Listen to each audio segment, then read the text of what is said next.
ప్రభుజీ చాలామంది ఇంట్లో negative energies ఉన్నాయి, దయ్యాలు తిరుగుతున్నాయి, లేదంటే ఎవరైనా ఒక పర్సన్‌కి దయ్యం పట్టింది అని చెప్పి చాలామంది ఎవరు ఇట్లా పంతులు అట్లాంటి వాళ్ళ దగ్గరికి, మాంత్రికుల దగ్గరికి తీసుకెళ్లడము, వాళ్ళు వదిలిస్తారని చెప్పటము, ఆ దయ్యం వీళ్ళని చాలా పీడిస్తుంది అని చెప్పడం, ఇలాంటివి చాలా వింటుంటాము సహజంగా.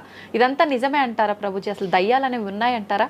ఆత్మలు, దయ్యాలు ఇవన్నీ ఉన్నాయండి. అది లేవు అని చెప్పలేము. ఉన్నాయి. తప్పకుండా. ఎలా అయితే మీరు నెగిటివ్ ఎనర్జీ అంటారు కదా, నెగిటివ్ ఎనర్జీ ఎక్కడికి వస్తుందో తెలుసా అండి? నెగిటివ్ పీపుల్ దగ్గరికి వస్తుంది. ఎవరైతే ఎమోషనల్గా, ఎవరైతే స్పిరిచువల్గా, ఎవరైతే ఫిజికల్గా వర్నలబుల్గా ఉంటారో వాళ్ళ దగ్గరికి వస్తుంది. ఎవరైతే ఇంట్లో భగవద్ ఆరాధన ఉండదో, పూజ రూమ్లో ఏమీ లేకుండా చాలామంది ఇప్పుడు మాకు చాలా విచిత్రం అనిపిస్తుంది కొన్నిసార్లు. మాకు ఈ ఇంటర్నెట్లో వీడియో చూసినప్పుడు వీళ్ళు చర్చ్లో ఉండే వాళ్ళందరూ దయ్యాలను వదిలిస్తూ ఉంటారనమాట. మాకు చాలా ఆశ్చర్యం ఏంటంటే వీళ్ళకే ఎందుకు దయ్యాలు పడుతున్నాయి అని. కాబట్టి ఎందుకు దయ్యాలు ఎవరింటి పర్సనాలిటీస్లోకి వెళ్తాయో తెలుసా అండి? ఎవరైతే క్లీన్లీనెస్ మెయింటైన్ చేయరో, ఓకే, ఎవరైతే సమయానికి స్నానం చేయటం కానీ, సమయానికి శుచిగా శుభ్రంగా ఇల్లు శుభ్రంగా ఉంచుకోవటం కానీ, దేవాలయంలో భగవంతుడి యొక్క మూర్తులకి చక్కగా ఆరాధన చేసి ధూపం, దీపం, నైవేద్యం, తోరణం, ఉత్సవాలు, పండగలు, యజ్ఞాది యాగాదులు ఇవన్నీ ఉన్న చోట ఎప్పటికీ నెగిటివ్ ఎనర్జీ అనేది ప్రవేశించలేదు. ఓకే. కానీ ఎక్కడైతే జనాలు డిమ్గా, డల్గా, ఎటువంటి వైబ్రెన్స్ లేకుండా, ఎప్పుడు ఎమోషనల్ వర్నలబుల్గా బాధల్లో ఉంటూ, ఏ ఆధ్యాత్మికంగా లేకుండా, ఇల్లంతా గందరగోళంగా చెత్త చెదారంతో, ఎప్పుడైనా సరే ఫ్రెష్ ఫుడ్ కాకుండా స్టేల్ ఫుడ్, బయట సోర్స్ తెలియని ఫుడ్ వాటిని తినటం వల్ల అలాంటి మెంటాలిటీస్, అలాంటి నెగిటివ్ ఎనర్జీ ఈజీగా ఇటువంటి నెగిటివ్ ఎన్వైరన్మెంట్లోకి వచ్చేస్తుంది అనమాట. ఓకే. కానీ ఎప్పుడైతే మనం వైబ్రెంట్గా భగవన్నామ చక్కగా బొట్టు పెట్టుకొని, చక్కగా మంచిగా సాంప్రదాయంగా రెడీ అయ్యి, చీర సాంప్రదాయం, మన సాంప్రదాయం మన చీర అండి. భారతీయత మగవాళ్ళైతే ధోతి కుర్తా, ఇంతకుముందు ఉండేది శిఖ. ఎంత చక్కగా బొట్టు పెట్టుకొని, చక్కగా అలంకరణ చేసుకొని ఇంట్లోకి వెళ్ళంగానే అసలు ఆ ధూపం యొక్క సువాసన వచ్చి చక్కగా పసుపచ్చతో మన గడప నుంచి స్టార్ట్ చేస్తే పైన తోరణం, కింద ముగ్గులు. అసలు ఒక సనాతన సాంప్రదాయం, ఒక హిందూ యొక్క ఇంటికి వెళ్తే ఏ దయ్యం అలాంటి ఇంట్లోకి వెళ్ళగలుగుతుంది చెప్పండి? మన సినిమాలలో మీరు చూసి ఉంటారు, దయ్యాలు ఎక్కడుంటాయి? పాతబడ్డ బంగ్లాలలో, ఎక్కడో క్లోజ్ చేసిన గెస్ట్ హౌస్లలో ఉంటాయి. అంతేనా? నిజం ప్రభుజీ. ఏదైనా దేవాలయంలో దయ్యం ఉండటం మీరు చూసారా ఎక్కడైనా? ఎందుకు ఉండదు? ఎందుకంటే అక్కడ భగవద్ ఆరాధన జరుగుతుంది కాబట్టి. ఏ ఇంట్లో అయితే నిరంతర భగవద్ ఆరాధన ఉంటుందో, ఏ ఇల్లు అయితే వైబ్రెన్స్ గా ఇంటి బయట ముగ్గు నుంచి ప్రారంభమై ఇంటి లోపల దేవాలయంలో దీపము నిరంతరము కూడా ఉంటుందో, భగవద్ ఆరాధన జరుగుతుందో, భగవన్నామ జపం జరుగుతుందో, శాస్త్రాన్ని పారాయణ చేస్తున్న విష్ణు సహస్రనామం, హరే కృష్ణ మహామంత్ర కీర్తన, యజ్ఞము, యాగము, ఉత్సవాలు చేస్తూ, అటువంటి ఇంట్లో అటువంటి వ్యక్తులకి ఎప్పుడూ రాలేదండి. ఎవరైతే తన నుదిటిన తిలకాన్ని అలంకరణ చేసుకొని చక్కగా సాంప్రదాయంగా ఉంటారో, శుచి శుభ్రత పాటిస్తారో, చక్కగా ఆలయానికి వెళ్ళి గోసేవ, చెప్పండి అలాంటి వాళ్ళకి ఎప్పుడైనా ఇలాంటి నెగిటివ్ ఎనర్జీ అటాక్ అవుతుంది అంటే? అస్సలు కాదు. ఎవరైతే గ్లూమీగా, డిప్రెస్డ్గా, ఏం లేకుండా ఏ వస్త్రాలు పడితే ఆ వస్త్రాలు వేసుకోవటం, దేవుడు కొంతమంది ఆలయంలోకి వెళ్ళామనుకోండి, ఇంట్లో పూజ రూమ్లోకి వెళ్ళామనుకోండి, పండగ నుంచి పండగ మాత్రమే దీపం పెడతారు, లేదా అస్సలు ఆ పూలు అలానే ఉంటాయి 15-20 రోజుల వరకు. అవును ప్రభు. అలాంటి ఇంట్లలో నెగిటివ్ ఎనర్జీ రాకపోతే ఇంకేమొస్తుంది చెప్పండి? కాబట్టి నెగిటివ్ ఎనర్జీ ఉందా? ఈ దయ్యాలు, ఆత్మలు ఉన్నాయా? ఉన్నాయి. ఎవరి దగ్గరికి వెళ్తాయి? అటువంటి మెంటాలిటీ ఉన్న వాళ్ళ దగ్గరికి మాత్రమే వెళ్తాయి. ఓకే. మనం కానీ ఎప్పుడైతే మనకి రక్షణ, అందుకే మనం తులసి మాల వేసుకుంటాం. తులసి మాల ఇప్పుడు చూడండి, మేము నరసింహ కవచాన్ని ధరించామన్నమాట. ఇవన్నీ నరసింహ ఆరాధన, నరసింహ కవచాన్ని ఎప్పుడైతే మనం చేస్తామో, ఎప్పుడైతే మనం భగవన్నామ స్మరణ చేస్తామో, తులసి మాల ధరించాలి. తులసి మాల చాలా మంది ఇప్పుడు ధరిస్తున్నారు, కానీ నియమాలను పాటించట్లేదు. ఏంటి నియమాలు? తులసి మాల వేయాలి అని అంటే మనము భగవత్ ప్రసాదాన్ని మాత్రమే నైవేదన చేసి తీసుకోవాలి, మాంసాహారాన్ని తినకూడదు, ఎల్లిపాయలు ముట్టుకోకూడదు. ఇవన్నీ కూడా నెగిటివ్ థింగ్స్ అన్నమాట. తామసిక, రాజసీకమైన విషయాలు. కాబట్టి ఇవి చక్కగా ఇవన్నీ మానేసామనుకోండి. తులసిమాల ధరించడం అంటే ఏంటి అంటే చూపిస్తున్నాం అనమాట, మన దగ్గర ఎటువంటి తామసిక రాజసిక ప్రవృత్తులు లేవు, మేము సిద్ధ సాత్విక ప్రవృత్తిలో ఉన్నాం. దయ్యం అక్కడ నుంచి వచ్చింది కూడా యూటర్న్ తీసుకొని వెళ్ళిపోతుంది అన్నమాట ఇవి చూడంగానే. ఓకే. కాబట్టి అది చాలా ముఖ్యం. ఎప్పుడైతే మన ఆచరణ బాగుంటుందో, ఎప్పుడైతే మనం ధార్మికంగా ఉంటామో, ఎప్పుడైతే భగవద్భక్తులై ఉంటామో, ఏ నెగిటివ్ ఎనర్జీ మనల్ని ఏం చేయలేదు. ఓకే, మొత్తానికి ఉన్నాయి దయ్యాలు, ఉన్నాయి, జాగ్రత్త. మనం మంచిగా భక్తి పరంగా ఉండండి, ధార్మికంగా ఉండండి.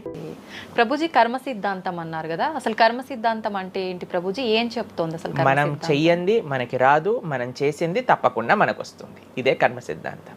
Every action has equal and opposite reaction. Okay okay. ఇలా అయితే ఈ లా ఉందో అదే కర్మ సిద్ధాంతం. అంటే నువ్వు చేసింది ఏదైనా సరే ఆ యొక్క ఫలితం నుంచి తప్పించుకోలేవు. తర్వాత ఏదైతే నువ్వు చేసావో దాని నుంచి తప్పించుకోలేవు. మంచైనా చెడైనా, మొన్న అయింది నీకు ఈ రోజు వస్తుంది, ఈ రోజు చేసిన దానికి రేపు వస్తుంది. ఇదే కర్మ సిద్ధాంతం అంటే. కాబట్టి ఎప్పుడు ఇది మన మనసులో ఉండాలి. అరే ఈ రోజు నాకు ఏదైనా బాధ ఉంటే నేను ఏదో చేశానేమో, కాబట్టి ఏదో చేశాము అయిపోయింది, ఈ రోజు ఈ కష్టం వచ్చింది, కృష్ణ నువ్వు నాకు శక్తినివ్వు ఈ కష్టాన్ని ఎదుర్కోవడానికి.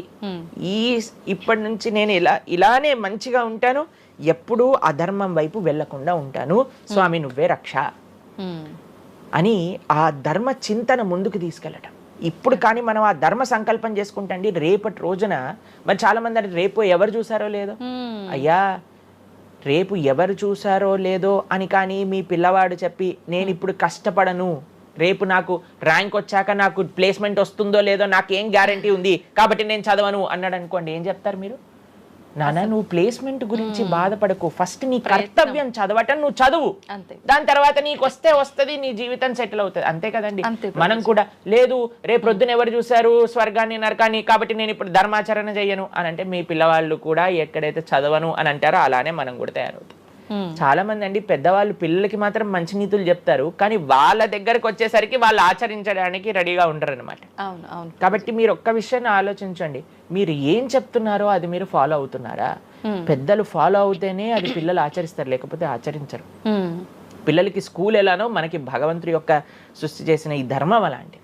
కాబట్టి ఈ రెండిట్లో మనం చాలా జాగ్రత్తగా ఉండాలి. ప్రభుజీ చాలా మంది ఏ పని చేయాలన్నా కూడా ముందు వెనుక ఆలోచించి ప్రతిదీ జ్యోతిష్యాన్ని పట్టి దాని ప్రకారంగానే పనులు చేస్తూ ఉంటారు. నిజంగా జ్యోతిష్యాన్ని నమ్మొచ్చు అంటారా?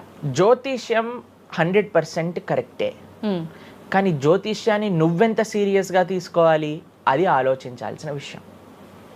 జ్యోతిష్య శాస్త్రం అది, శాస్త్రం ఎప్పుడూ కూడా కరెక్టే, కానీ మనకి ఎంత అవసరం అది.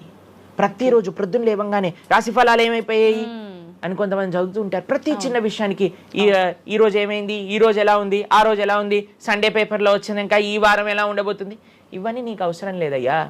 నువ్వు ధర్మాచరణ చెయ్యి, భగవంతుడి పట్ల నమ్మకం పెట్టుకో, ఆయన చూసుకుంటాడు. భక్తులు ఎవరు కూడా అలాంటి విషయాలని సీరియస్గా తీసుకోరండి.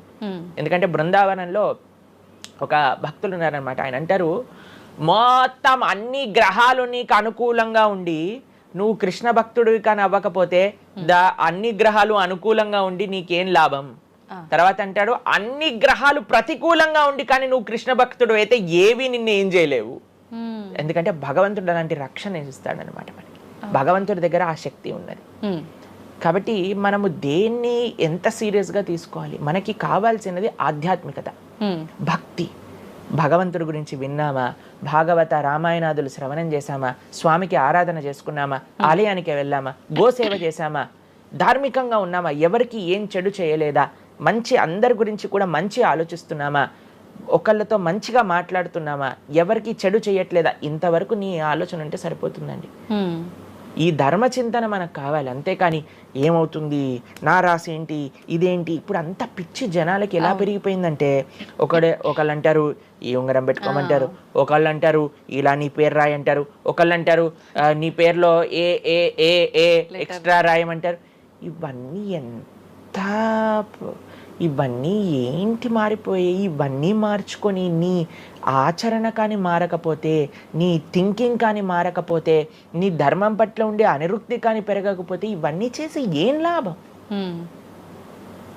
కాబట్టి మనం ఎసెన్స్ ఆఫ్ ధర్మ భగవంతుడి ఆరాధన. సవై పుంసాం పరో ధర్మో యతో భక్తిర్ అదోక్షజే. అటువంటి స్వామిని ఆశ్రయించటంలో మన టైం పెట్టాలి, కానీ ఇలాంటి చిన్న చిన్నవి చూసుకోవటం, వీటి కోసం మనం సమయాన్ని వేస్ట్ చేసుకోవటం మంచిది కాదు. జ్యోతిష్యం కరెక్టా? 100% కరెక్ట్.